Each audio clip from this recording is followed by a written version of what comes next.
Hi guys, so I previously made a video that got quite a lot of comments and quite a lot of interest about fencing masks in historical fencing, historical European martial arts. These things came into widespread use in the 18th century and by the 19th century they were universal, and in the modern practice of historical fencing and HEMA these are pretty much standard, both for sensible reasons, common sense reasons, because they protect your face and your eyes and your teeth and the expensive parts of you, and potentially in some places for insurance and legal reasons as well. However, as has come up in the previous video and come up in the comments underneath it, we know that these didn't exist in European medieval period.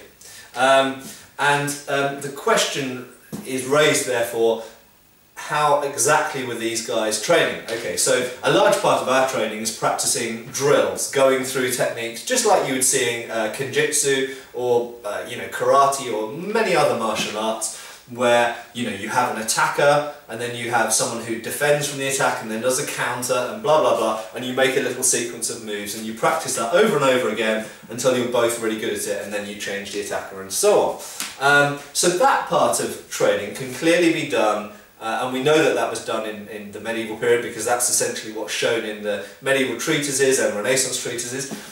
We know that that can be done without basically any protection. You just have to be careful and preferably use blunt swords, although I think some masters used sharp swords back in the day.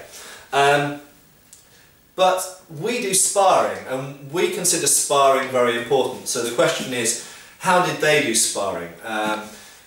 Probably they didn't put full armour on, because armoured fighting is a different kind of thing, although we know that they used to do club fighting in armour, using wooden clubs to just bash 9 bells out of each other. But they didn't have these things, and we know that fencing guilds did have competitive longsword bouts, for example, and we know that there was competitive sword and buckler fighting. So, documented examples, we know that the German fencing guilds, the Marktbrüder, for example, had sort of displays and contests where they used perhaps the Federschwerts, the flexible or Paratschwerts as they're perhaps called in the period, to perhaps hit with the flat. Perhaps there's reference to trying to draw blood from the opponent's head.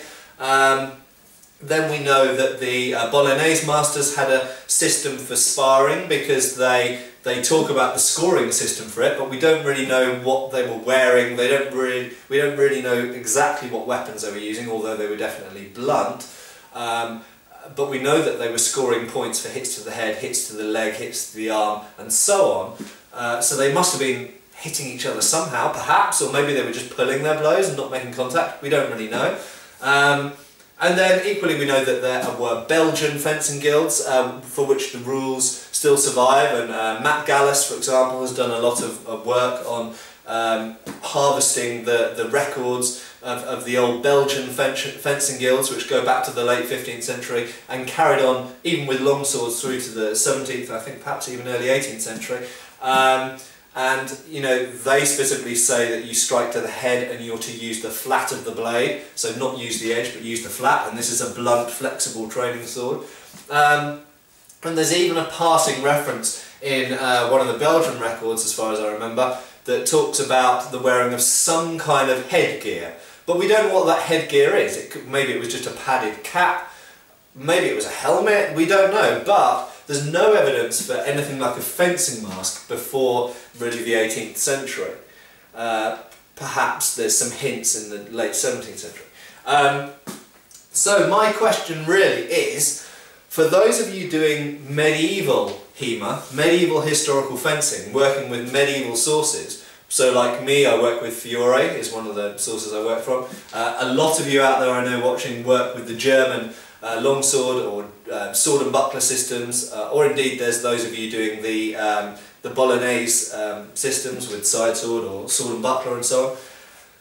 Maybe we should be trying to do some kind of sparring which doesn't have fencing masks involved. Now I know that there's all kind of things which you could argue against that, the fact that maybe it's a bit unsafe and all of these things, but if we're trying to really get into the mindset of this period, of the martial arts of this period, should medieval martial artists be using these? Are these too anachronistic to the martial arts that we're practicing?